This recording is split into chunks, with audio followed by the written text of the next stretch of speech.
I'm Nicola Brandt, otherwise known as Perry from Doctor Who, and I'm just here to say I enjoy Dr. Freedom.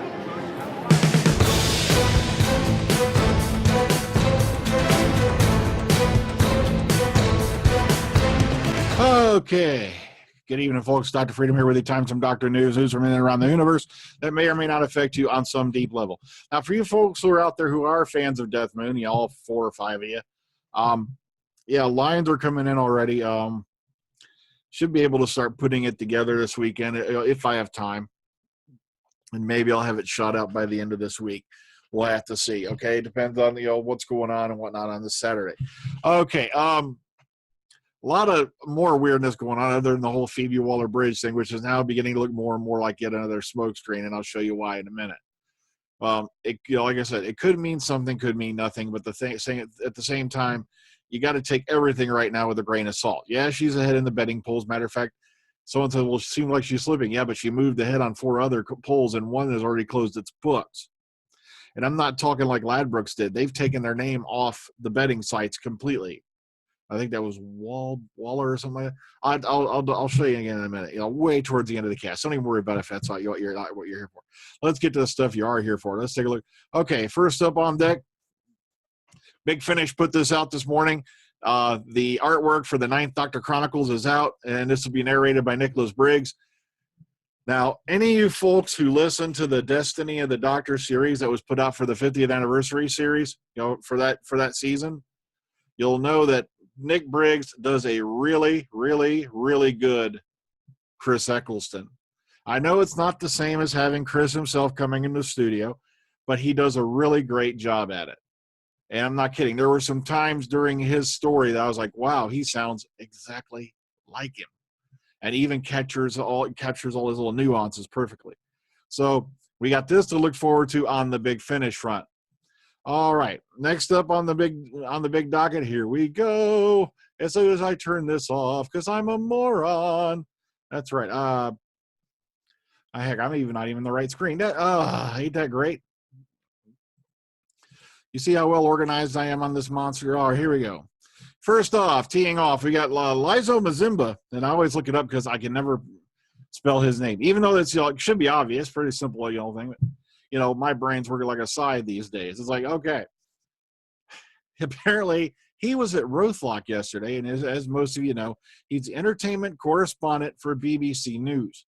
What was he doing out at Rothlock? Also, I was made aware by Connor Farley and Elijah Kraling this morning that a BBC live stream channel has been set up. There's nothing on it right now, but it has been set up. Why? That should be the big question. Could an announcement be coming soon of some sort? Will it be the new Doctor? Will it be missing episodes? God only knows. We got more rumors like that than people have, I'm not even going to say it. People have chromosomes. There you go. Yeah, see, that's a nice clean way out. Yeah. But then again, missing episodes, it seems like every YouTube channel, like everybody, it's like opinions, everybody has one, all right, I'm not going to go to that whole thing. Let's get on with it. Okay. Next up, George Baker put up this from that he got from the experience and the TARDIS set tours. Okay, Saturday, April 22nd sees the return of the popular TARDIS set tours, but running until Sunday, May 21st, which means there's a good possibility that filming will start on Monday, May 22nd. So it does fit in with what we heard about June. So it's going to be last week of May going into June for the Christmas special filming. And boy, are we hearing a lot of weirdness about that. Now, I've been hearing from multiple places, like I said, that apparently David Bradley is involved in this series and possibly the Christmas special playing the first Doctor. Like I said, I have no confirmation on that. This could be another thing leading us to the Rose Garden, but I'm throwing it out there for you. I'll have to put a spoiler warning now at the beginning of the video or I'm going to be killed brutally. But all right, moving on. The official synopsis for the first episode of Series 10 is now out, and it's called The Pilot, of course. It was originally a star in her eye, and you notice how they cleverly fit it into the synopsis. Chance encounter with the girl with a star in her eye leads to a terrifying chase across time and space. Bill's mind is open to a universe that is bigger and more exciting than she could possibly have imagined. But who is the Doctor? What is his secret mission with Nardal on Earth? Nardal. Okay. This episode, of course, Saturday, April 15th, followed by screens. I'm being told that the episode running time is somewhere in the neighborhood of 50 minutes. 50, not 15. You're, oh my God, are you nuts? No, 50 minutes. All right, calm down. All right, moving on. Steven Moffat. Doctor Who isn't as good as it could be. I want more than 3 monsters on screen at a time. Now, what he's not saying, oh my God, it sucks, which is how a lot of people have been spinning this particular article. No, that's not what he said. He said it can be better than what it is now. That's what he's getting at with this particular statement. He goes into a whole bunch of stuff like new Doctor has to be written by Chris Chibnall, not me. So they're dragging poor Chib down there for like maybe 1 or 2 lines of dialogue. Okay, his Doctor Who Trilog's a lot of television creating a year. None of it is easy. It's been a tough run.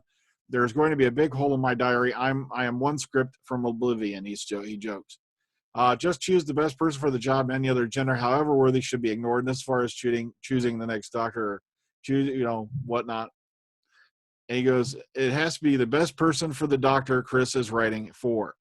All right, Chris is going to be working with the actor for quite a few years, and it's a pressure cooker. It can be tough, so you need to choose your friend wisely. So long as it works for the good of the show, that's fine. Okay, we already talked about that. All right, Kim, we're still working absolutely flat on it, so there isn't anything yet. We're shooting the finale, and we're working out how to relocate the final scenes indoors because of the weather. So it's business as normal. Then it's the Christmas special and a few weeks off. Now, a lot of you people who've been monitoring Rachel Talay's Twitter account, or is it Talalay? She put out a big photo with the ground covered with all this mud and muck and whatnot because it's been raining like hell in Wales, as Stephen Price will tell you. The thing is, the weather has not been agreeing with them. They're out at MOD Carewent for the last couple of days, military base. Therefore, nobody's getting near it. I'm not kidding. It's real high, guarded private ground. But, apparently the weather has been bad, so they're going to try to move some things indoors to get it done. Okay, the viewer doesn't care that I'm leaving. It's far more important that it's Peter's last series. That's a big deal. One beloved Doctor is going, so that's hugely exciting as a writer. Okay, Bill's quite different, more grounded and earthy. She's terrific, very charming and engaging. She owns the show. She's sensational. Well, all right. And, of course, Nardal was initially in it for a few episodes, but he's in all of them now in one way or another. He goes, blah, blah. Okay. Okay, he hasn't lost any enthusiasm for the character of the Doctor. So he goes, he'd rather be larking around meeting Enid Blyton. But whenever he sees the somebody in trouble, oh, God, I can't believe I did that. He has to try and help. He's eccentric and immensely resourceful, but he's also a man who's blown up planets and wiped out whole armies. There's a cultural sense sometimes that Doctor Who is the little engine that could. It's this plucky little British show, but it's actually one of the giants. It's one of the least well-funded of the giants, but it's operating at that level. Why? It's a massive show. He goes, we have a pretty good budget, but we have a smaller budget than other shows that look cheaper. We don't have the budget, not by the standards of Colossus of the TV world. I don't think it's as good as it could be. I want more than 3 monsters on the screen at a time. Now, listen, this is something I've been saying. Measuring popularity by overnight ratings is already irrelevant. He goes, quote, I'm walking on my stumps trying to work out how to tell people to stop looking at overnight ratings. I know the overnights are going to be bad. The more popular the show is, the more people watch on streaming after the first showing. But that won't stop people saying Sherlock's ratings are in trouble or overnight ratings are meaningless. People are watching across the week. Some people save up a whole series, and then they watch all the episodes at once. You don't read a book a chapter a week. The way people are watching TV is in the process of the most radical change, and you can't stop binge watching. Most kids do not understand the concept of linear scheduled television. Even BBC One has a channel that doesn't mean anything. Things have changed so radically. Or BBC One as a channel, sorry. And this goes on for a bit, and it's really an informative article. I'm really enjoying reading this, but just give you an idea where he's going, okay? Don't worry. Link below in the description box will take you to this article. So you follow the finger, not this finger, that finger. All right, so there we go. Moving on. Dr. Writer Steven Moffat reveals he wanted to quit that awful show 4 years ago. And what he was referring to was he wasn't referring that the show sucked or anything like that. This is one that's been quoted out of context all over the media the last couple of days. What he was trying to say is it was very, very difficult to make, and it's very, very hard to work on. And, this takes another take on the previous thing. It's not as long as the other article is, but I still suggest you give this a read, even though it's the Express. Come on. Don't read too much into that title, okay? That's all I'm saying. Moving on. Dr. Who's Peter Capaldi opens up on why he's leaving and how he wants to go fighting. Now, we've already been in and out of this quite a bit. I do not buy the story that Capaldi's this, oh, I'm done, I'm leaving. I think it has a lot to do with that survey that was put out with Dr. Mysterio, where there was an entire section devoted to just his performance as the doctor. And I think what it was is the BBC, not necessarily Chibnall, wanted a clean slate and fed him a line of shit. And that's exactly what I think. Well, Peter, hang on, Peter. According to this poll here, fans don't want you anymore. And I think that's exactly what the hell happened. I'm not kidding. I almost got a tremor in the goddamn force feeling that this is what happened. Because, come on, I had a friend of mine telling me, who speaks to Peter regularly, and we won't name who he is, saying that Peter was bound and determined to stay for Series 11. Then we had him talking to the media saying he will stay as long as they want him to stay. And then next thing you know, out of nowhere, I'm leaving. I've had enough. You got to know when to move on. Utter horseshit. I'm not kidding. This is the biggest steaming pile I have seen since King Kong took a dump off the side of the Empire State Building and wiped out 3 transit buses. Okay, it does not make any damn sense. Or did they have transit buses in the 30s? I don't care. It still don't make any damn sense. All right, moving on. Peter Capaldi to appear on Graham Norton Show to discuss his decision to leave Doctor Who. And I hate to say this, but there's a big chunk of possible budget right there. Just go take a look and see how much Graham Norton makes versus other TV show budgets in general. All right. So he's going to stop by for a chat with Graham on Friday, the 14th of April. And he's going to be there with Warren Beatty, Keely Hawes. We all know Keely Hawes, don't we? Miranda Hart and Jennifer Hudson. So short little thing basically saying he's going to be there, blah, blah, blah. All right. Now, this is what I'm really starting to have a little doubt about Phoebe Waller-Bridge. They did this same game where they had an article put up by BBC News about Rocky Thakrar being the new companion. Now they're doing this a little bit with Phoebe Waller-Bridge. Now I'm beginning to wonder if this is an all smokescreen. I really am. Despite the fact her, her bet odds have gone a bit up. And she's now surpassed Chris Marshall. It makes me wonder. I'm beginning to agree with a certain person out there in internet land, who they are. I mean, I think it is going to be somebody totally unknown who's going to hit us out of left field, because this right here has me worried when the BBC News is now putting an article out, because last time they were smoke screening Pearl Mackie getting the job. All right, Doctor Who Myth and Legends book coming later this year. Doctor Who Fans is the very first book of illustrated Time Lord mythology, myths, and legends. Promising epic tales from the Whoviverse, the book from author Richard Dinnick, blah, blah, blah, is released in June this year. And here's the cover and art details below. Be sure to go check out if this is your kind of thing. Here it is. All right. Okay, and this is the last one for the day, article-wise. Paul Mars talking about his trip to Regeneration Who 3. If you've not listened to it, it's not Doctor Who related, but go listen to the Baker's End audio series with Tom Baker, Katie Manning, heading it up, amongst others. Forgive me, my brain's I can't remember the other names involved at this point, but he's written the first 3 of them, and it is absolutely freaking bonkers. I'm like, it'll make you laugh your ass off. It's that good.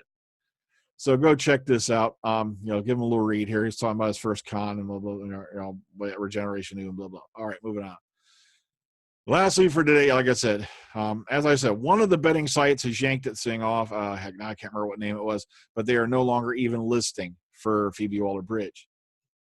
So that's kind of weird that they've yanked out of here.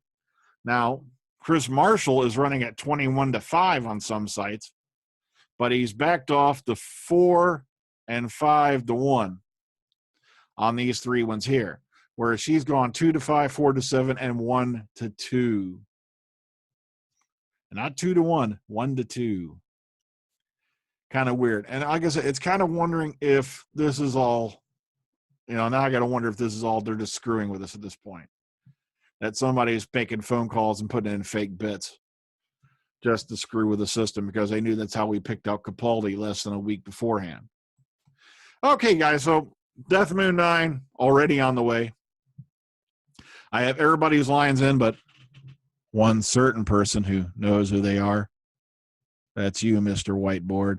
And other than that, like I said, we just got to keep our eyes and ears open on the news and see what happens. Now, the fact they opened the live stream channel up on their Doctor Who, apparently, I think they said this is on the Doctor Who channel itself on YouTube. Like I said, keep your eyes open, because there could be an announcement coming in this case. Plus the fact Lizo Mazimba, or is it Lizzo Mazimba? I'm not sure. It was out there yesterday at Rothlock. And that's pretty weird shit right there. Okay, folks, so until next time, take care. Ta-ta. Enjoy the rest of your night. And remember, I have no idea. Just get out of here. Have a good one.